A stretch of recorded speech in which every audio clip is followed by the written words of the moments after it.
السلام علیکم ګرانو کتونکو، ستړي مشئ په دې هیله چې جوړ او روغ به یاست. حمزه خپلواک یم او تاسو د خپلواک تلویزیون ګورئ.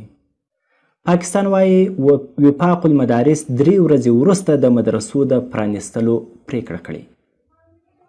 په داسې حال کې چې په پاکستان کې دننه د کرونا وایرس د مثبتو پیښو شمیر ورځ تر بلې لوړیږي، د دې هیواد وفاق المدارس العربیه 3 ورځې وروسته په دیني مدارسو کې د داخلو د پیلولو پریکړه کړې.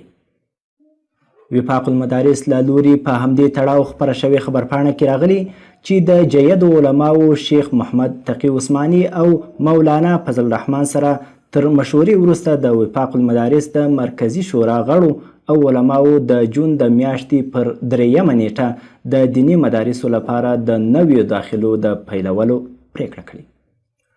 خبرپاڼه کې وړاندې د مدارسو علماو ته سپارښتنه شوې چې روغتیایي تدابیر یې په پام کې ونیسي او که امکان وي زده کوونکو ته دې د پرلیکه آنلاین داخلو زمینه برابره کړي. که څه هم د وفاق المدارس په خبرپاڼه کې د درسونو د پیل نیټه نه ده په ډاګه شوې، خو د جی نیوز د راپور په اساس د داخلي به 8 ورځې دوام کوي او نوي ټولګي به د جون د میاشتې په 12 پیلیږي.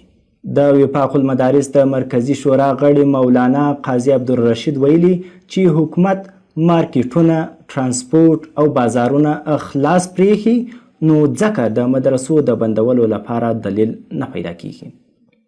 وفاق المدارس داسې مهال د دیني مدارسو د خلاصون پریکړه کوي چې د پاکستان حکومت د جولای میاشتې تر نیمایي پورې د مدرسو په ګډون د ټولو تعلیمي ادارو د بندولو امر کړی.